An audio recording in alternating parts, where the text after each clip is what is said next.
Eto ang mga signs na hindi ka na pinipili. Makinig ka. May mga bagay na hindi na sinasabi, pero ramdam na ramdam mo. Isa sa pinakamahirap tanggapin sa isang relasyon ay yung pakiramdam na hindi ka na pinipili.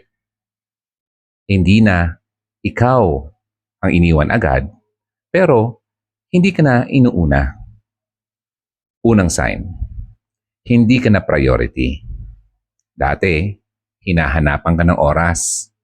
Ngayon, ikaw na lang ang naghihintay. May oras sa lahat, pero pagdating sa iyo, laging kulang. Pangalawa, ikaw na lang ang nag-a-adjust. Ikaw ang umiintindi. Ikaw ang nagpapasensya. Ikaw ang nag-aayos ng gulo na hindi mo naman sinimulan.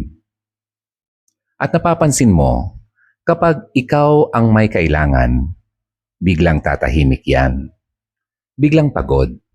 Biglang hindi available. Pangatlo, hindi ka na pinoprotektahan. Hindi ka na pinaglalaban.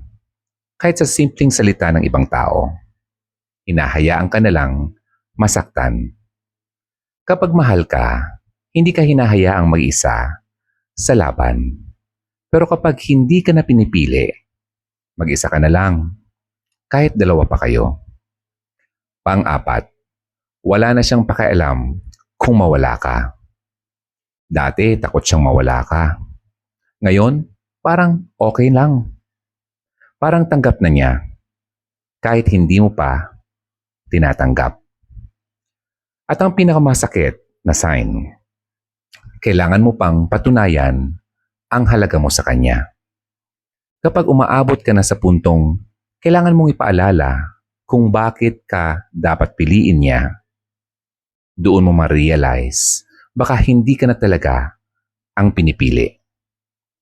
Hindi masamang magmahal. Hindi rin masamang umasa. Pero, mas masakit ang manatili sa lugar kung saan hindi ka na sigurado. Kung narinig mo ito ngayon, hindi kita hinihikayat na umalis agad. Pero, hinihikayat kitang maging tapat ka sa sarili mo. Dahil darating ang panahon na mapapagod ka ring maghintay sa taong hindi ka kayang piliin araw-araw. This is Hugot Radio. My name is Ronaldo. At minsan, ang pinakamalaking respeto na may bibigay mo sa iyong sarili ay ang umalis ka kung saan hindi ka kayang piliin. Welcome back to Hugot Radio. I'll see you again next time. God bless.